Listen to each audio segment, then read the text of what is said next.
Just weeks after a high-stakes operation in Venezuela, the Trump administration is now setting its sights on Cuba. And this time, the stakes couldn't be higher. According to sources from the Wall Street Journal, U.S. officials are actively hunting for insiders within the Cuban government, officials who could cut a deal to remove the communist regime, potentially by the end of 2026.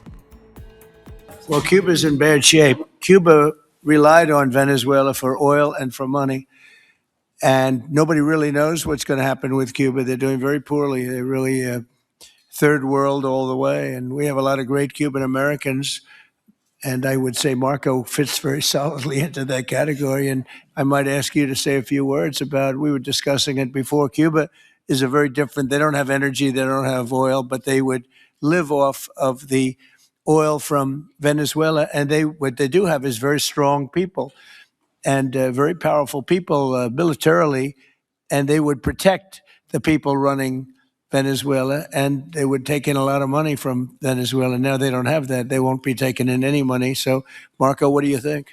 Well, I mean, the fundamental problem in Cuba is that it's run by incompetent people that don't know what an economy looks like, much less a functioning one. They've made a choice, and that is they would rather have political control over the people than they would have an economy that functions.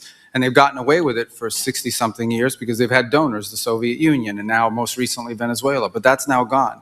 So the people in control in Cuba have a choice to make. They can either have a real country with a real economy where their people can prosper, or they can continue with their failing dictatorship that's going to lead to systemic and societal collapse. So it's a very stark and dramatic choice, and it's one we hope to make the right one. We don't have an interest in a destabilized Cuba, but that would be their fault because they refuse to allow the people of Cuba to have either economic or political freedom for that matter.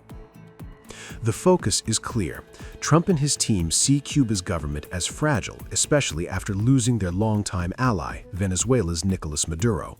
The economic lifeline that Havana once had, heavily subsidized oil from Venezuela, has evaporated. Without it, Cuba's economy is teetering on the edge of collapse. The White House's strategy is multi-pronged. It includes cutting off remaining oil supplies, targeting Cuba's overseas medical missions, a major source of hard currency, sending a clear signal to regime insiders that cooperation could spare them, but resistance will not be tolerated. And the message from Trump couldn't be clearer.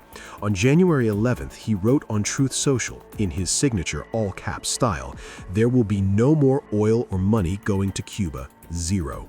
I strongly suggest they make a deal before it is too late."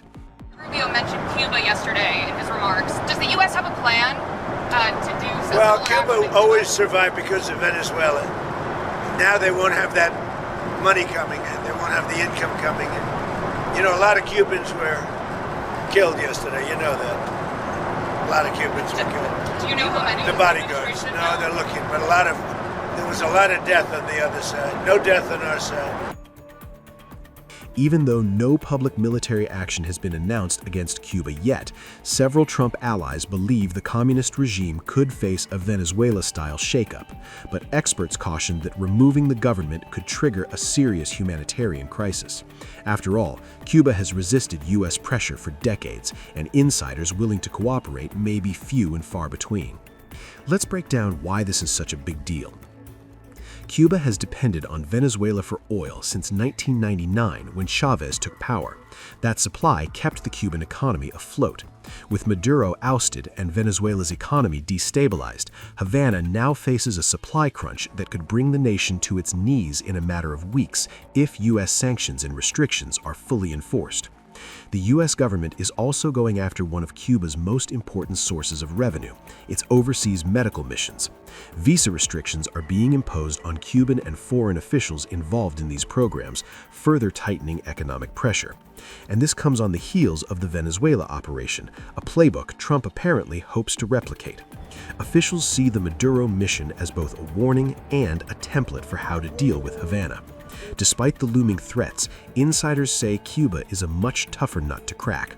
As former Obama administration official Ricardo Zuniaga explained, the Cuban government is unlikely to have officials willing to turn on their own people, even under extreme pressure.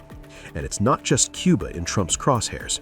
Iran is facing a far more direct threat as protests continue.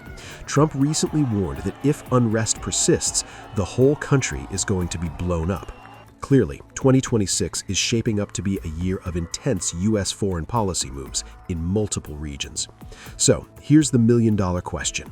Can Cuba withstand this growing pressure, or is a Venezuela-style regime change looming on the horizon?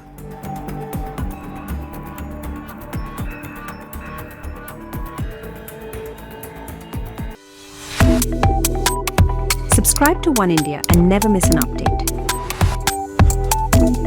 Download the One India app now.